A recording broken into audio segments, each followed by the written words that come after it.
네, 오늘의 첫 번째 키워드 트럼프 폭발입니다. 중동 순방을 마치고 이제 트럼프 대통령이 귀국길에 오른 상황에서 여러 가지 SNS에 감정이 실린 글을 올리면서 논란이 되고 있습니다. 주요 타깃이 됐던 게 록의 전설 브루스 스프링스턴이었는데요.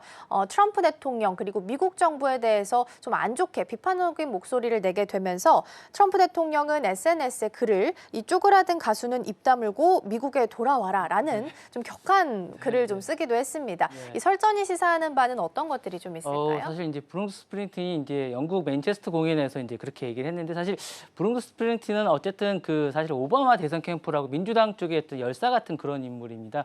2021년에도 이제 바이든 취임식 때 참여를 했었고 미국 내에서도 어쨌든 사회적 불평등이나 인종차별이나 뭐 이런 트럼프 정부를 비판하는 약간 그런 인물이다 보니까 이번에도 이제 맨체스터 공연 때 이런 글을 남기고 약간 비판을 했습니다. 그러다 보니까 평소에도 보통 안 좋은 그런 감정을 가지고 있던 트럼프가 이번에도 이제 행정부를 강하게 비판하다 보니까 자신이 뭐 어쨌든 많은 공적을 쌓고 돌아오는 이런 과정에서 자신의 행적을 칭찬해도 그런데 그런 것들에 대해서 칭찬은 못할 망정 비판을 하다 보니까 이런 거에 대해서 이제 공연 때 미국은 지금 부패하고 있다, 무능하다, 반역적인 행정부에 대해서 이제 이런 것들을 막 강하게 비판하다 보니까 너무 화가 나는 거죠. 그러다 보니까 쪼그라든 가수는 미국에 들어올 때까지 입 다물어야 된다. 그 다음은 우리는 이제 보게 될 것이다 라면서 위협성 발언을 하게 된 거죠. 이제 좀 심하지 않았나라는 생각이 들고 브루스 스프링틴뿐만 아니라 또 다른 가수가 있습니다. 스위프트라고 이제 유명한 가수인데 테일러 스위프트에 대해서도 이제 겨냥에서도 내가 스위프트가 싫다라고 말한 뒤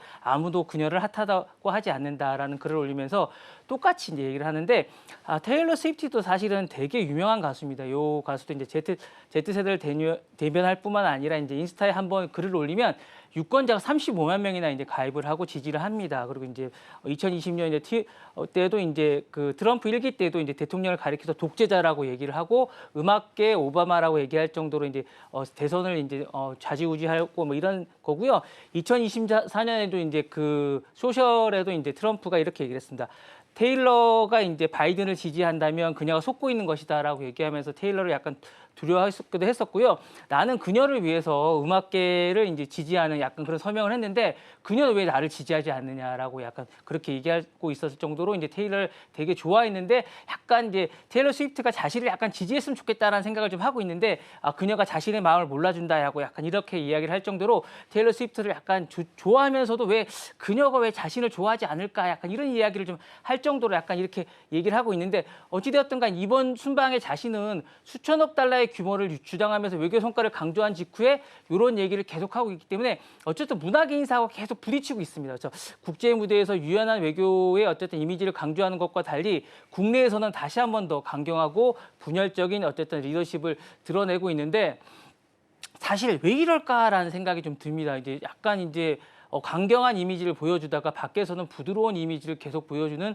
트럼프가 갑자기 왜 이렇게 돌변하는 것일까라는 생각이 드는데 전문가들은 이런 논란을 두고 트럼프가 다시 한 번 더 정치적 보복을 공공연하게 이제 시사하는 언어 전략을 구사하는 것이다라고 얘기를 하면서 정치 권력자가 표현의 자유를 이제 억제하는 방식은 민주주의 기본 원칙과 이제 충돌할 수 있다라고 이제 지적하고 있습니다.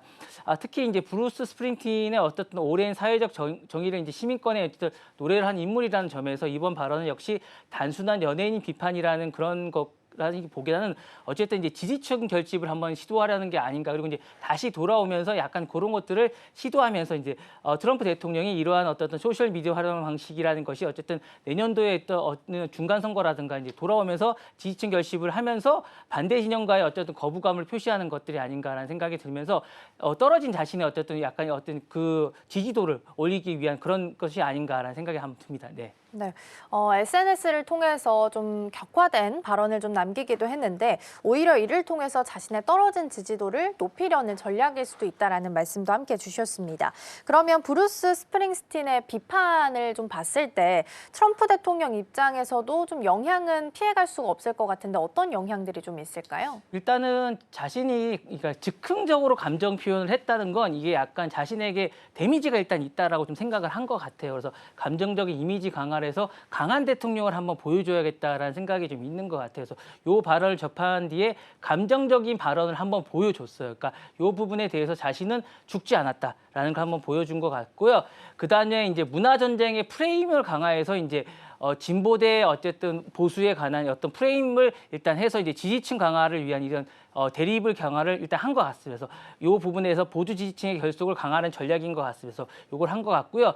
세 번째로는 어쨌든 문화계와 전선을 해서 이 전선 강화를 한 것 같습니다. 그래서 정치적 방어 전략을 한 것 같은 이런 생각이 들고요. 네 번째로는 표현의 자유를 둘러싼 이런 부분을 한 것 같습니다. 그래서 DEI라든가 이런 것들에 대한 많은 것들 그리고 대학과의 갈등이라든가 이런 것들을 하면서 어쨌든 갈등을 해서 정치적 논쟁을 끌어들이는 촉매제 역할을 좀 하고 있는 것 같습니다. 이런 것들을 해서 이 프레임을 통해 트럼프는 스스로 미국 자체가 자신이라는 것들을 상징화하는 게 아닌가라는 생각을 해서 나를 공격하는 것은 어쨌거나 자신을 공격하는 미국을 공격하는 거라는 이런 프레임을 만드는 게 아닌가라는 생각이 들면서 이 자체를 강화하면서 어쨌든 정치적 입지를 강화하는 자체를 어떤 토대를 마련하는 그런 것 같은 그런 생각이 듭니다. 그래서 이 자체를 계속 강화하지 않을까라는 생각이 듭니다. 네.